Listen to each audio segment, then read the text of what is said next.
This is Ron Klopfanstein, and you're on the hot seat on a Media Monday. Hey everyone, I'm Ron Klopfanstein, and you're on the hot seat on a Media Monday. I want to welcome everyone who is streaming this at 955theheat.com.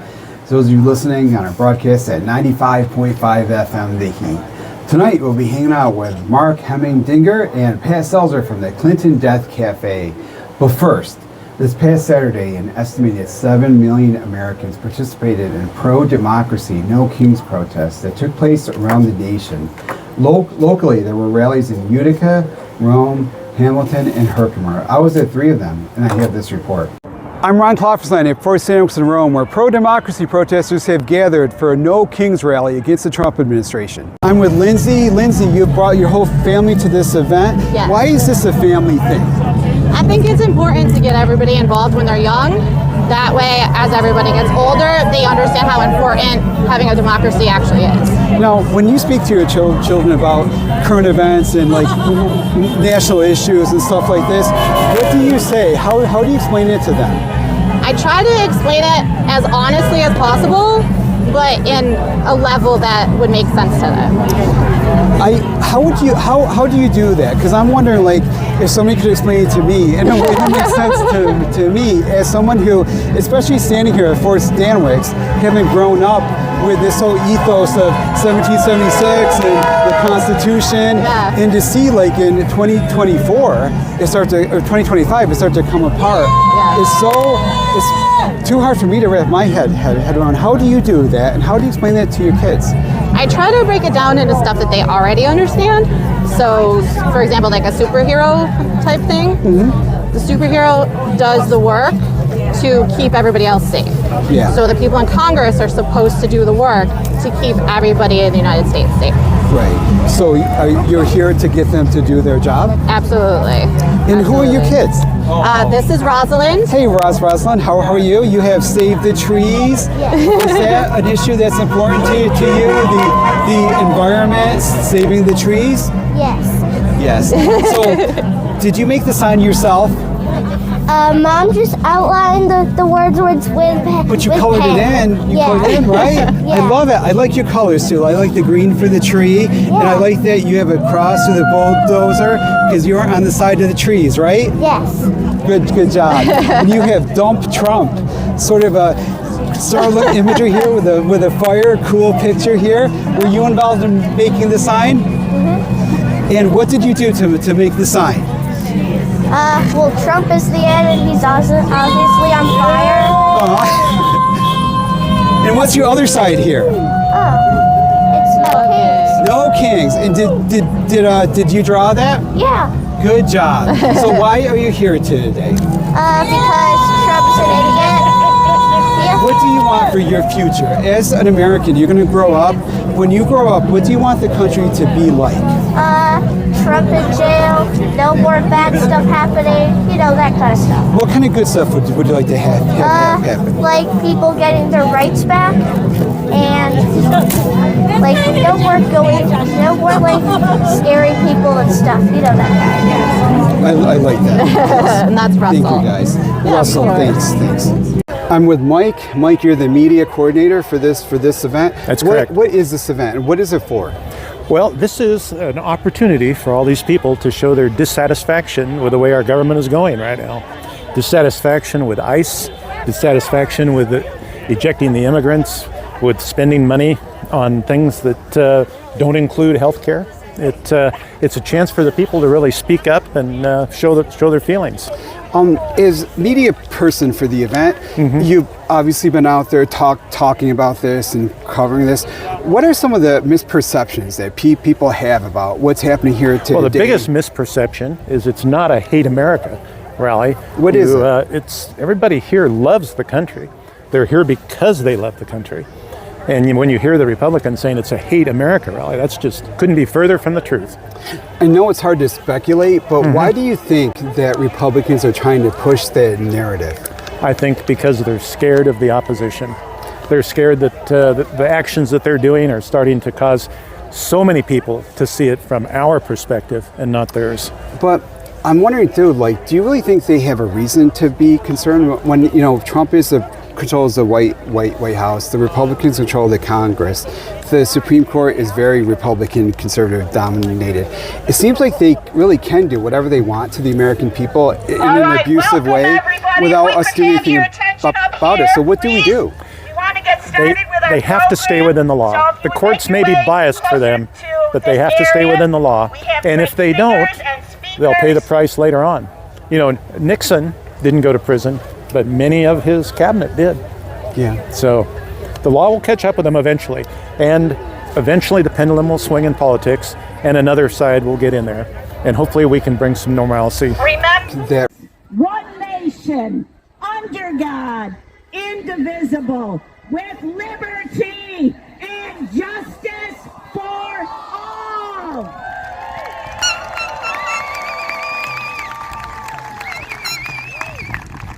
I'm here with Liz, and Liz, you are wrapped in the American flag. Now, there's some people who are saying that coming here was actually anti-American. What do you say to that? I say that I have been voting since I was able to. And my ancestors, the women in my ancestry, told me, don't forget to vote. Women didn't get their vote till late.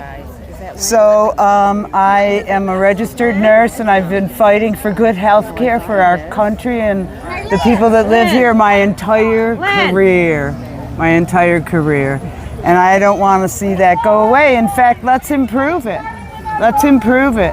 We have women and children and men and families that have deficient food, clothing, and shelter. And some people are worried about which bathroom we use, or, it makes me crazy. Anyway, I'm just here to be the voice for the rest of the Americans that couldn't show up.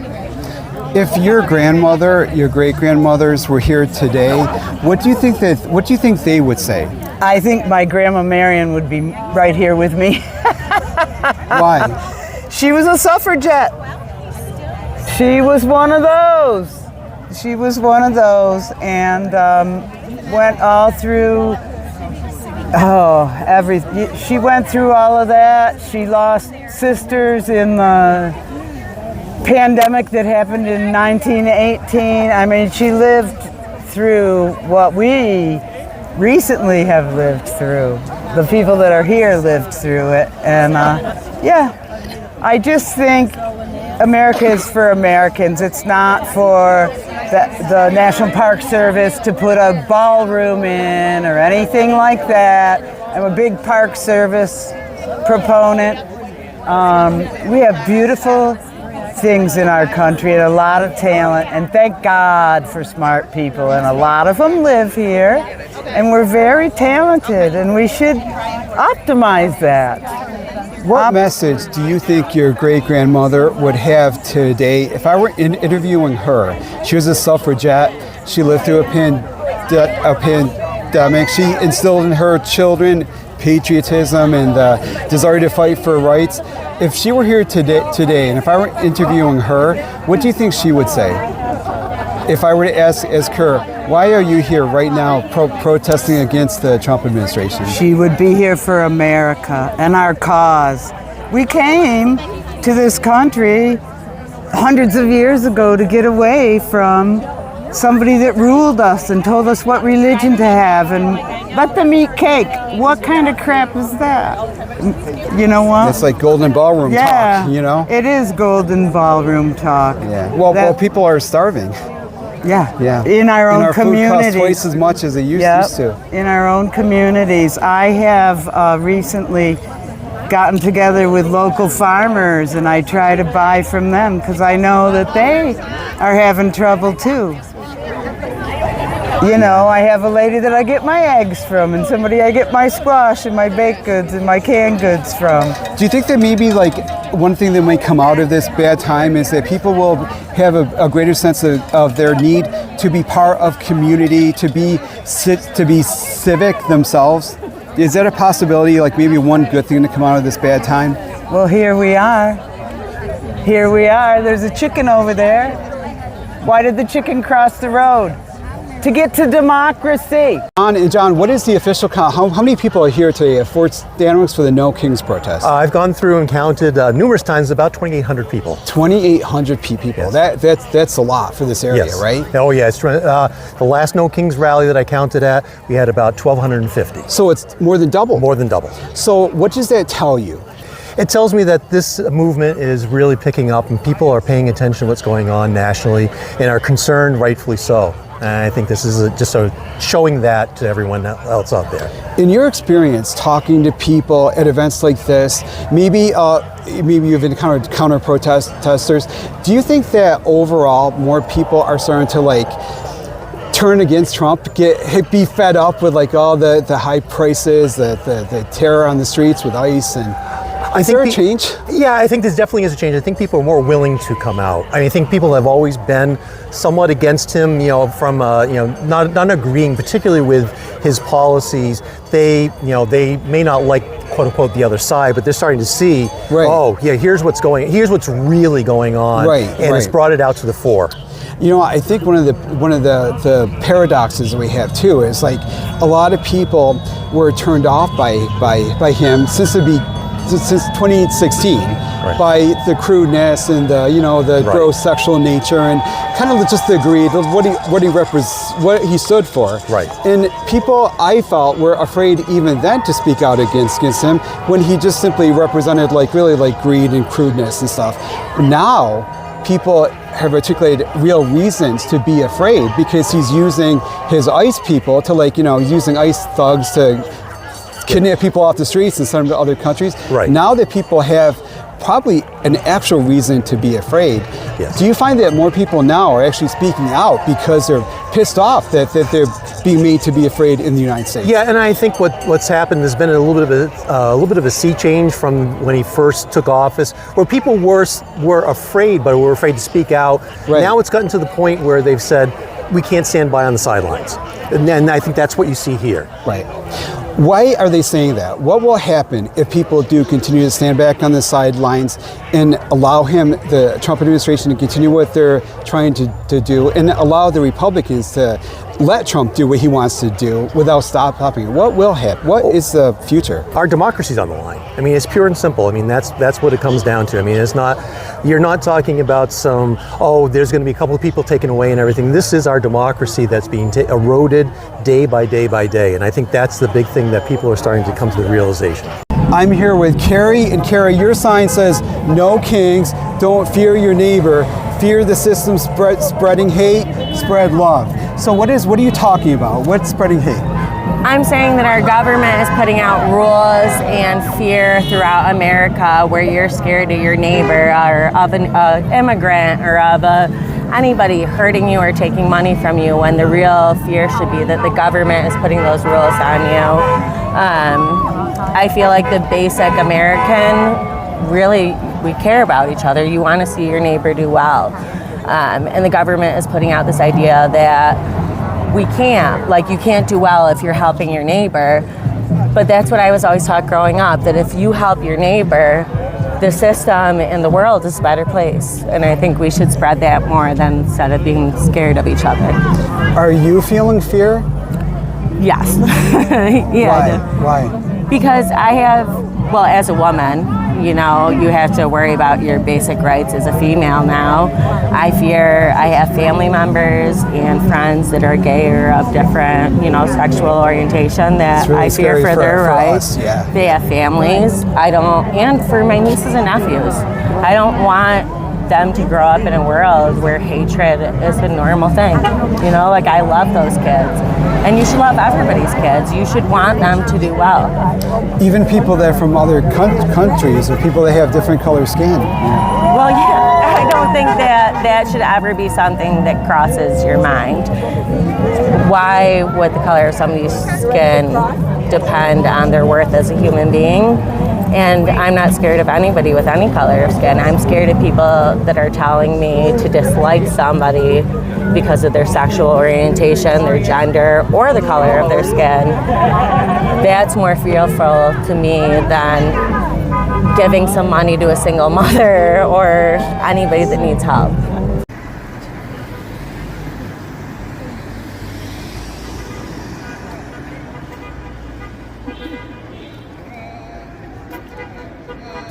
Where are you guys all from?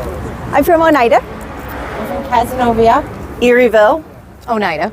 So I like your sign. It says free balls for members of Congress who have lost theirs.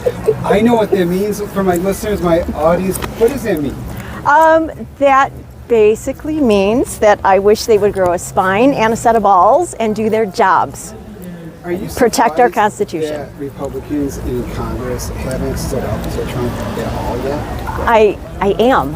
I really am. I don't know what it's going to take for them to care about their constituents and our country. Do you think it's possible that Epstein files may be enough to get the Republicans to turn on him? I don't know. I hope so, but I don't know. I don't know if there's anything that can What do you do guys that. think? You know, I mean, coming to protest, do you feel like coming to protest, do you feel that there's a momentum coming on the side of democracy? Do you feel that people are starting to get it? Or what do you think, what's the buzz out there? I was just at the Erie Boulevard protest in East Syracuse. Oh, I want to run. Oh, yeah. So there were more people there than I've seen at any of the protests yet, and I've been at most of them. What So did they tell you? I was heartened by what I saw, definitely. And the traffic that came by on the streets was so supportive, more so than any protest I've seen. Yeah. There's momentum. I feel like there's momentum. The fact that there are so many in different places, that hopefully that's going to keep including propelling. here in the center of deep red Madison County. It's important because there are people who can't come out and do this because it would be a perfect opportunity for them to get rounded up or targeted. And so we need to stand on the sidewalks here and speak for them.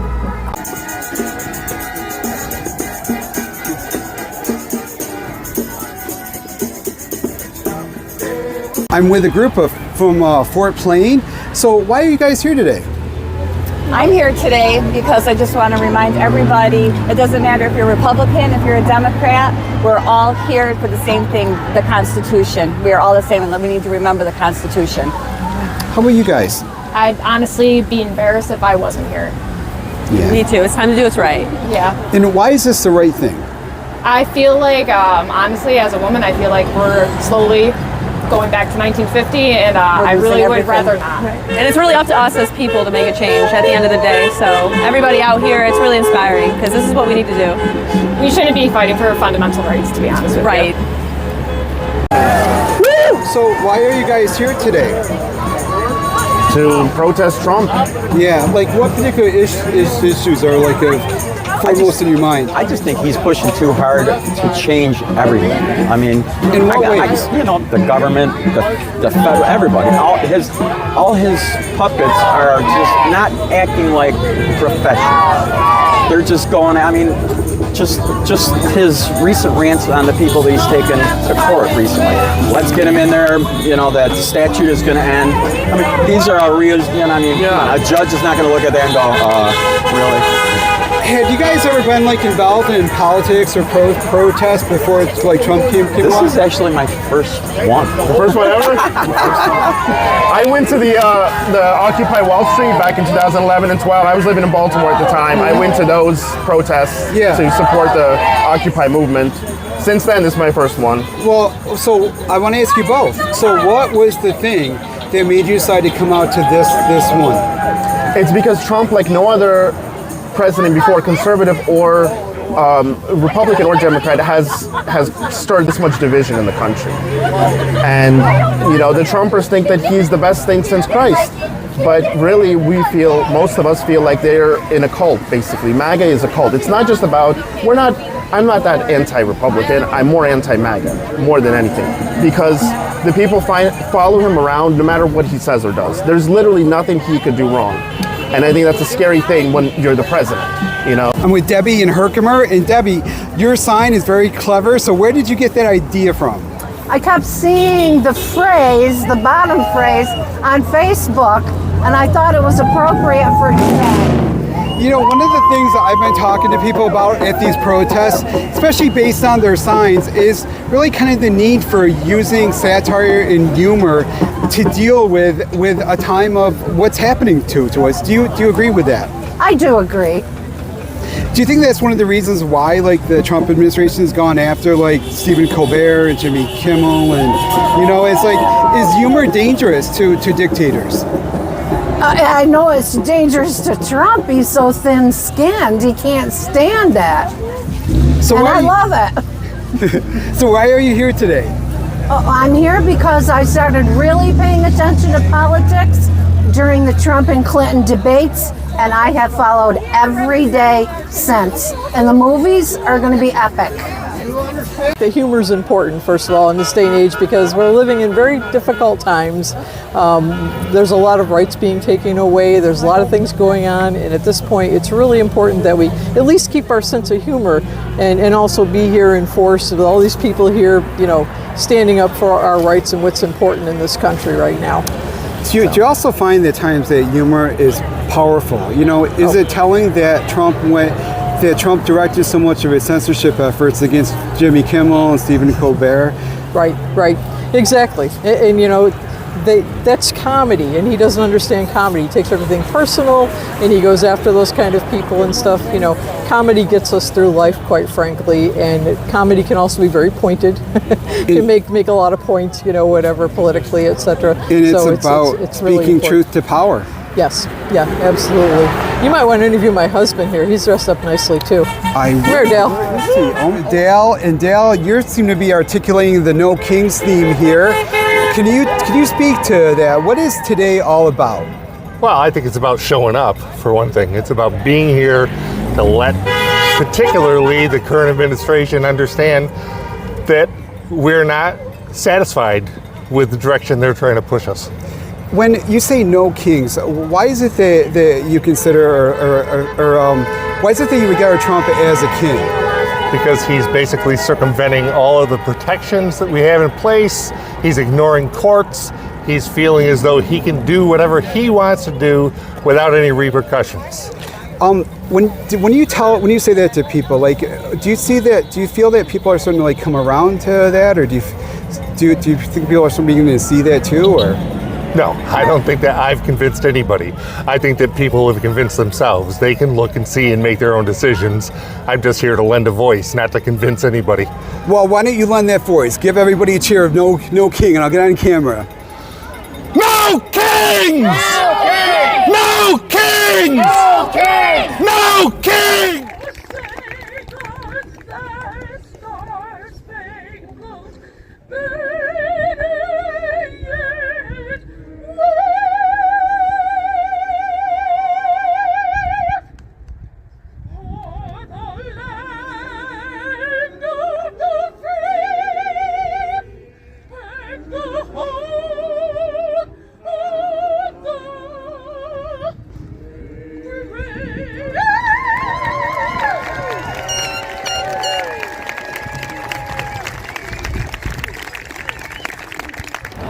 There were at least 2,800 people here today. There were protests in Utica, Hamilton, Herkimer, and around the country. At Fort St. Augustine in Rome, I'm Ron Klopfanstein for 95.5 FM. Don Laguerre wrote an article about the Utica protests with photos and quotes from participants. You can read that on our website at uticaphoenix.net. When we return, I'll be joined by Mark Hemmingdinger and Pat Selzer from the Clinton Death Cafe. I'm Ron Klopfanstein, and you're in the hot seat on a Media Monday. I'll have more after the break. Today with Mark Hemmingdinger and Pat Selzer from the Clinton Death Cafe. Welcome to the show. Now, I usually go into like a quick question to talk about what your Clinton Death Cafe is, but I've been dying to tell you this story, so I just can't wait. And we had that long story in the first segment, so I'm dying to tell you the story. So here's my death issue. So maybe you can help me with this. So I have this dog. She's a big dog. She gets in trouble. 2 years ago, long story short, she ran away. Everyone was looking in town for the dog, and it resulted in me getting the dogs back. There were two dogs, but I almost drowned, right? In order to get the dogs back, I ran across someone's swimming pool. It was like March, it was covered up, and I didn't know I was like so stressed at the time, I didn't see that it was like I was walking on a swimming pool. So I ran across the cover, I fell into the water. I got myself right back out. Like, you know, I went underwater and it was March. It was freezing cold. I was wearing like a winter jacket, jeans, like, you know, I was weighed down. I really thought I was going to die at the time when I was underwater. And then I got back out, got the dog. At the time, I was working on this big project to recap this soap opera on PBS. So I was like, in that big project resulted in me getting the show and stuff. So it was a crazy busy time. I got the dogs back, and I ended with this like interesting, you know, little story, anecdote about how I almost drowned. But I never really like stopped to think about the fact that like what I just said, I almost drowned. And like I really did, but I never thought about that. So flash forward to about 3 weeks ago. So I had this like little back injury. Sometimes I get with my leg joints, they work out a lot. So my back was weak. So this dog, she's a big dog, I'm taking her out to go to the bathroom. Like we're at the top of the stairs, and she had a retractable leash. And like I didn't have the leash like set to like 3 feet like I should at the top of the stairs so that she doesn't run and get the momentum. I didn't. She ran off, and so she ran so fast, she pulled me down the stairs. So I'm like, you know, 6, 7 steps up, right?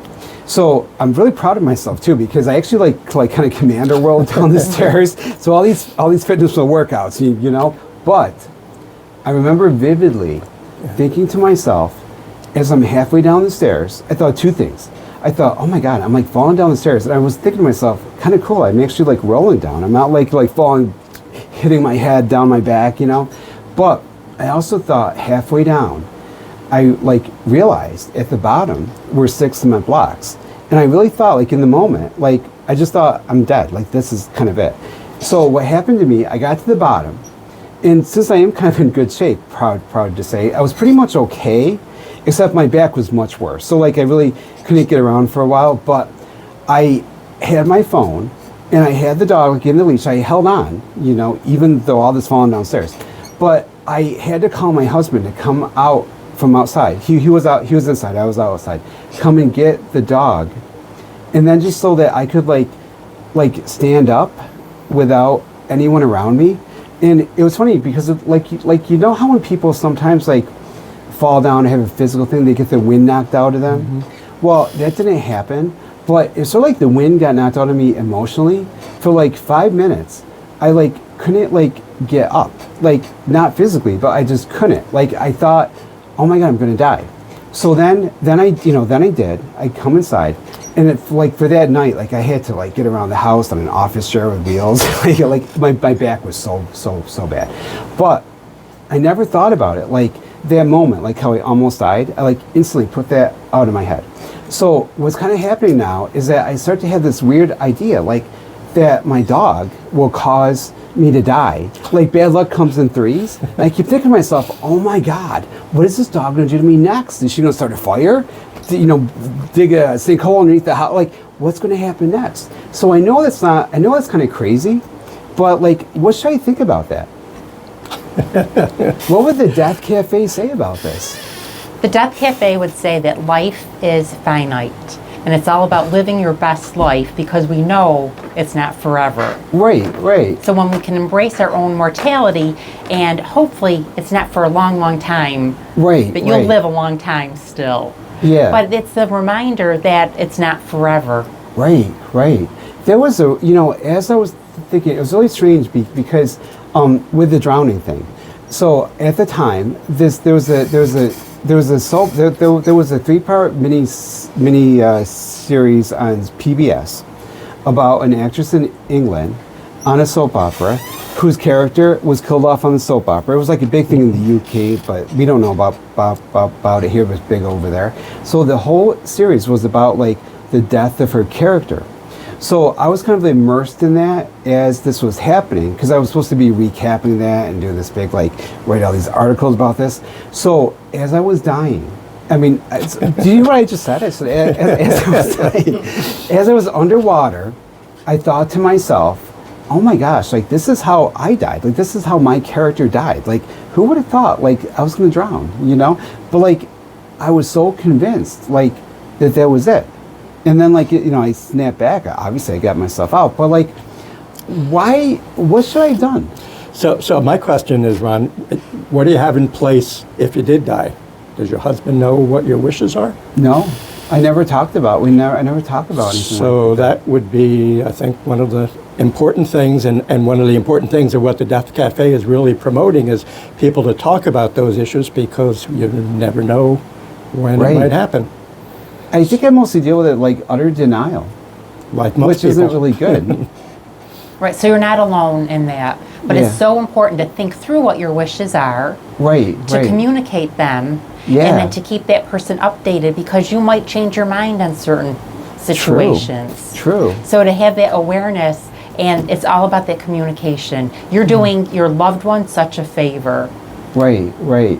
Now, in the cafe, do people ever talk about those experiences? Like, not really the practical things, but like, how do I, like, the other day, actually it was on Saturday at Hamilton. I was at Hamilton, and I wanted to see the Colgate bookstore, because I've never been in there. So I went in there after the protest to see the bookstore. And like, from the first floor to the second floor, they have stairs. And I am afraid of heights. And like, they have those kind of stairs without like like where it's just the steps, but not like the back, so you can see through the stairs. And like, so you could see like, there's actually a bottom floor. So like, to walk up those stairs, you're like 2 flights up. So the minute I saw those stairs, I was surprised. Like, I would normally never walk upstairs like that, because I'm afraid of heights. But when I saw the stairs, I thought to myself, in that moment, like for a minute, like I actually like almost saw like what I saw when I was halfway down the stairs, when I thought I was going to die like 3 weeks ago. So like, how do you account for that? Like, what's going on with me? So I think the important thing is the fact that you're willing to talk about it now. Yeah. We're not there to give any answers. We're not a support group, but it's really to get people to open up about those experiences that they would not normally want to talk about. So it's really to just bring them up, and bring up whatever issues come up around it. If you think about it, like every time we drive down the street, like I go on the thruway every day to work, like I could easily be killed like by trucks and all this stuff. Like, we could easily die at any moment. So I'm not sure like why the experience of almost drowning and almost like falling down the stairs, like why they would be particularly bothersome when I could have got hit by a truck, So like, it's funny, like, why do you think death becomes so important in our like minds?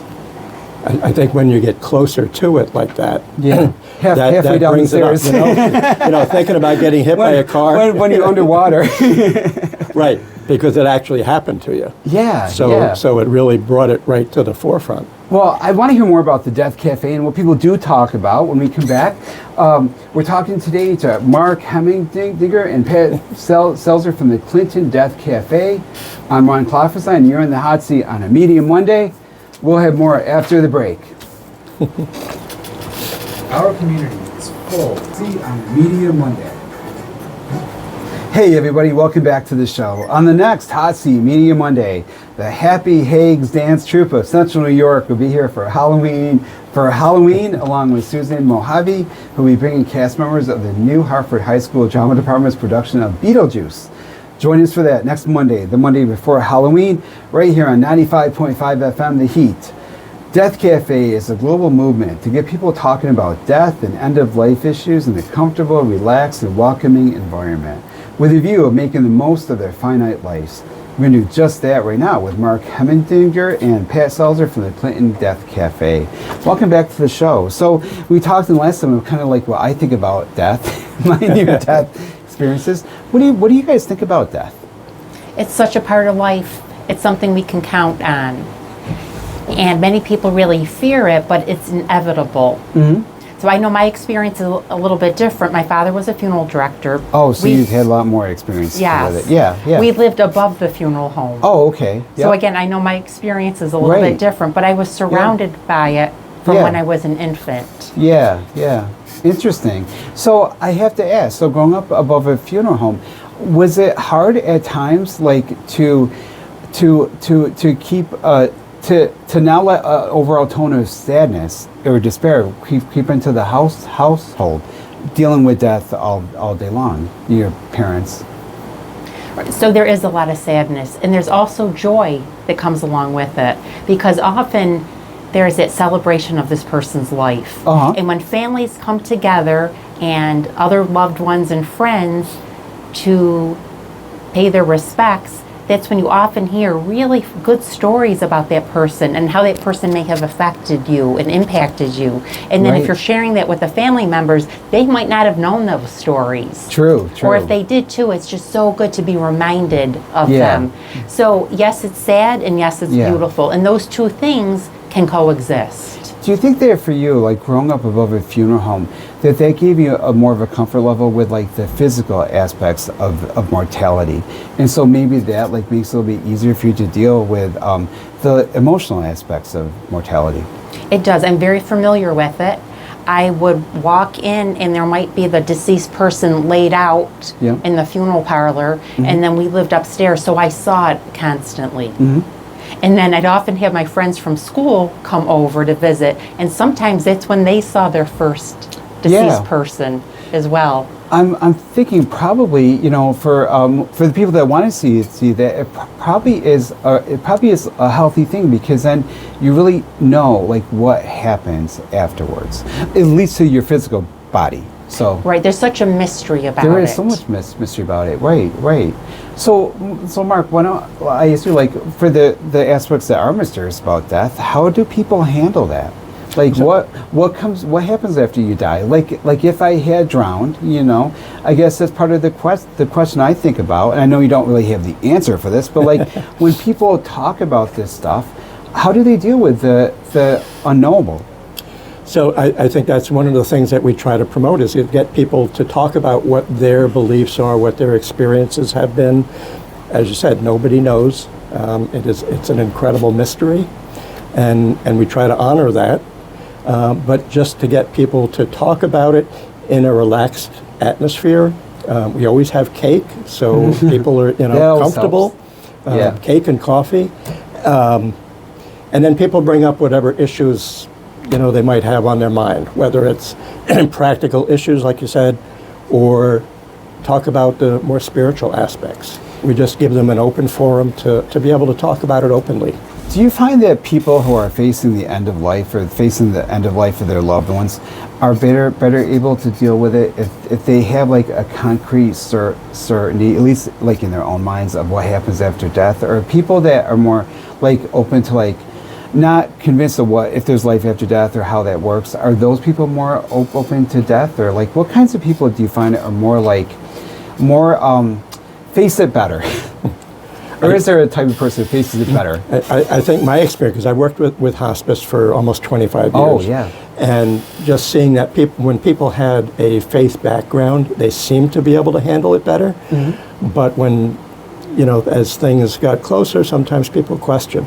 Yeah. And that's okay. But, as I said, nobody knows.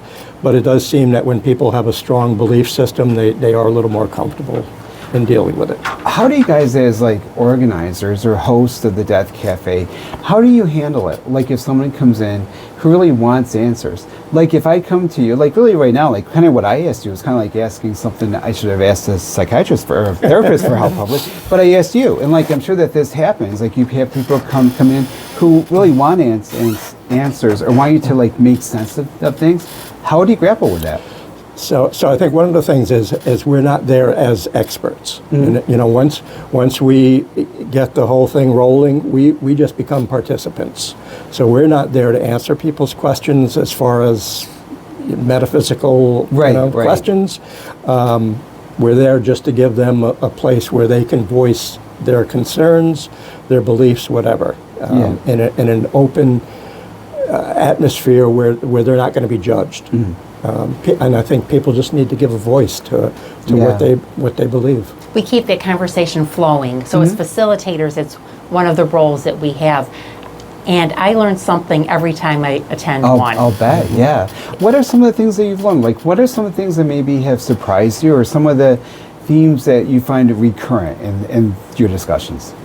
One is about green burials. So I was familiar with cremation, with the burial, but not this green burial concept. And there's one outside of Ithaca that I did get to go see. So there's no embalming.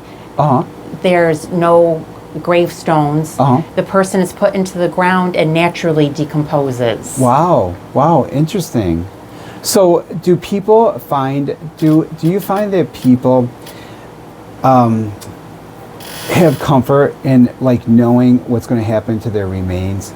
Or is that something like, because I think I'm the kind of person who would rather not know. So like, but do you find that most people would like kind of want that like nailed down, like this, and this, you know? What are the common wishes? The question that our associate producer had. Okay, so the most common wish is that they don't die. Of course. That is the most common wish. That they don't fall down the stairs or in the pool. But if they do, and we all got to, like, what do people usually want? So I think more and more people want cremation these days. I think the idea of the green burial is something a little more new, and more people are getting a little more interested in it. We've had people come and talk about the fact that they want to be buried on their own property. Yeah. Interesting. Yeah. Can you do that? Yes. Oh, I didn't realize that. Well, there's a caveat there. Okay. So there's no law against it in New York State. Yeah. Individual municipalities may have ordinances. It's probably not too great for your property value, so I would think, you know. Yeah, there's all kinds of things. Yeah. Now, actually, what happens like if, like in a death cafe, if you have people with very contrasting beliefs, like if you have people that believe like that they'll come back as a ghost, and some people think that like there's heaven and hell, and some people that are equally convinced that there's nothing beyond physical life. Do you ever situations where there's like a clash?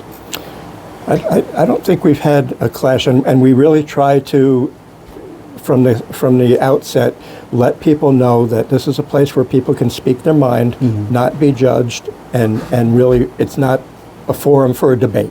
Yeah. Right. Yeah. There's no judgment. There's no criticism. Yeah. We ask people to feel free to share, and also give others the opportunity to share as well. Right. And then if you're there and you really want to listen and take everything in, that's okay too. But you really respect other people. Yeah. Do you ever have situations where people just have like such an outpouring of grief that it's hard to manage?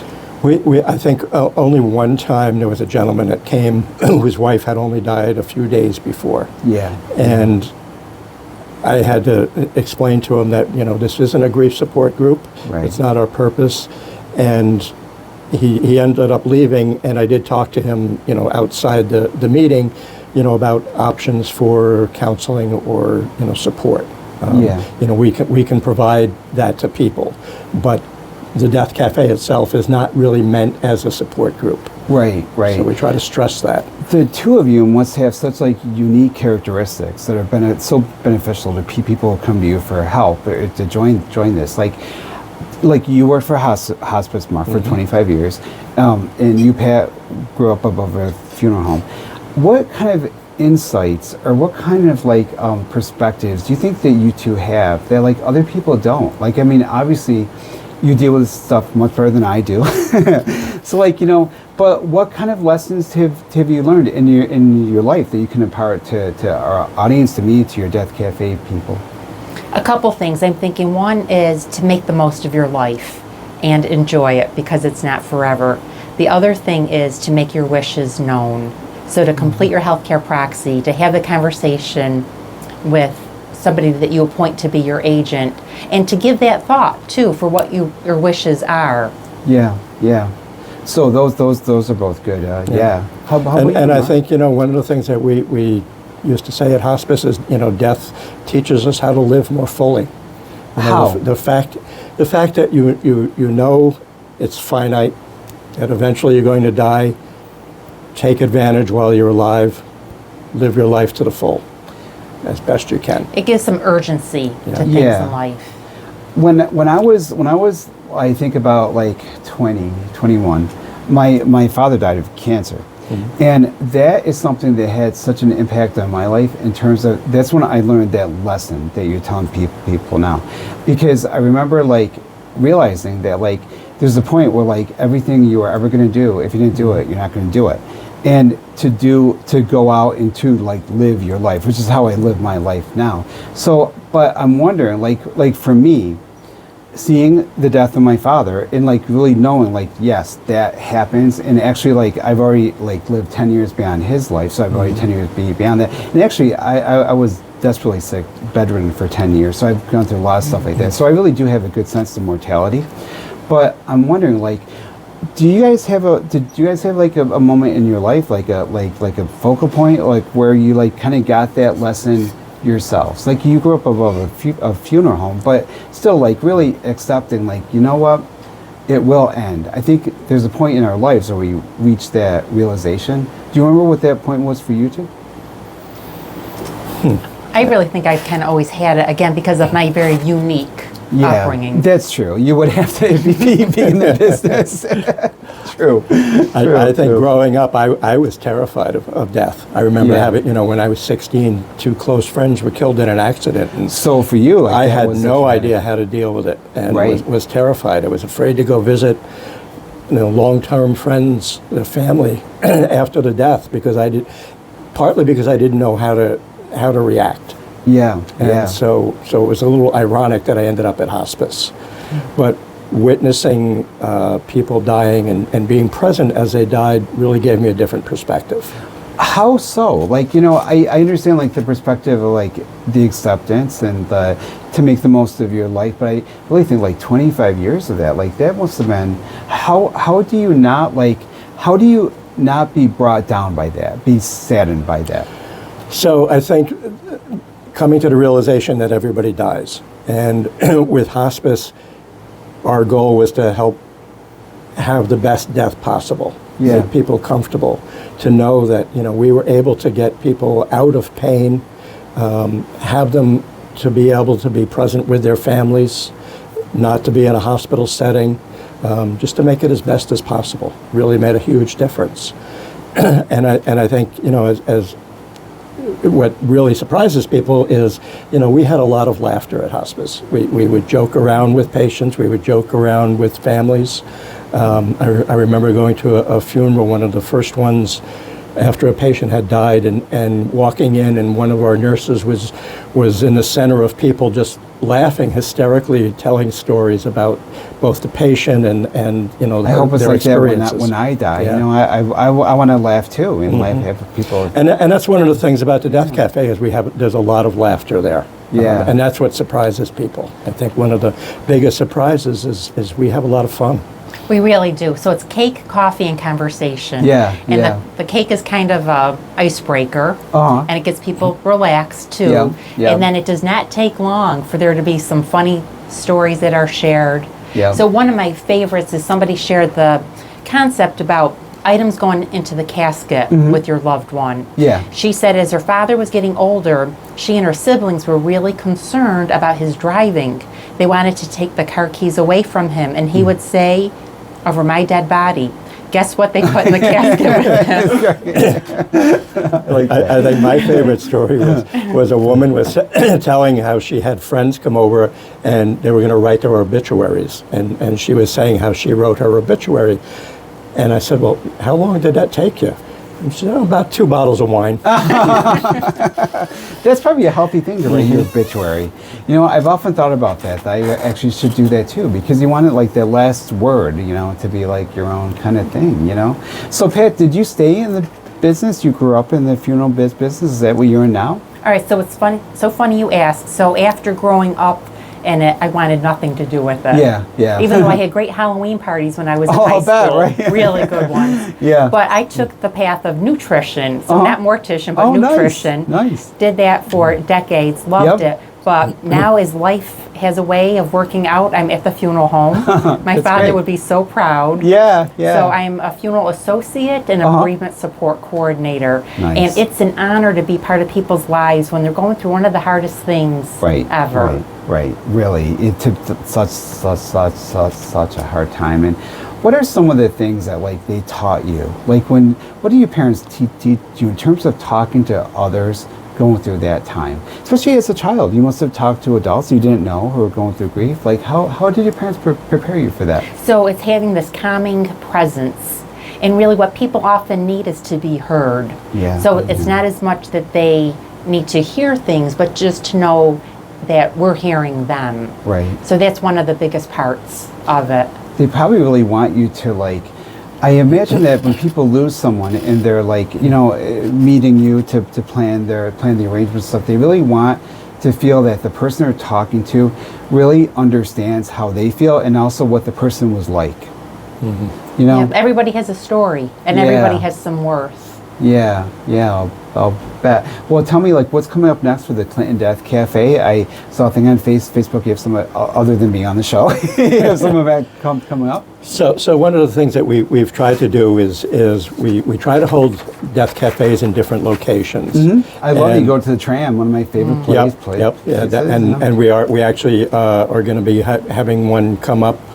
Because I just talked to Robin the other day, and she wants us to come back, so we're looking at a Sunday afternoon. Oh, great! And she suggested calling it Death in the Afternoon. I would like to, I'd like to come to one, actually do a story, if that would be okay. I could talk to the participants if they're cool with that, because I really think it's such a healthy thing you're doing here, So we haven't set a date for the Tram. We're looking at sometime in the middle of November, but the next one coming up is November 1st, which happens to be Day of the Dead. Perfect timing. And one of our favorite times of the year. Yeah, I'll bet. And we're going to be meeting at the New Hartford Library on November 1st from 12 to 1:30. Okay. And one of the things that we've arranged is a young man from Guatemala is going to share his experience with Day of the Dead, because it is celebrated in Guatemala. And also, he recently had a death in the family, and is going to be talking about the funeral experience, which is unique. They have different ceremonies. Yeah, I was going to say, that actually might be a better thing for me to come and do a story on. So that's November 1st, this Saturday, 1st. At 1 o'clock, you said? 12 o'clock to 1:30. 1:30 at the library? At the library in New Hartford. New Hartford. And it's in the Corasanti room. Right, the first Of course, you guys are on Facebook, so that's why I got information on you. And something else you're on too, right? Do you have a website or? We do not have a website. Facebook is where people get stuff. That's where I get my information. So And we do have an email. Oh, good. address. We have an email list. What is it? ClintonDeathCafe.com or at yahoo.com. But Facebook's a good place to get stuff, and I'll come out and do a That would be great. I'd like that. So we've been talking today to Mark Hemmingdinger and Pat Selzer from the Clinton Death Cafe.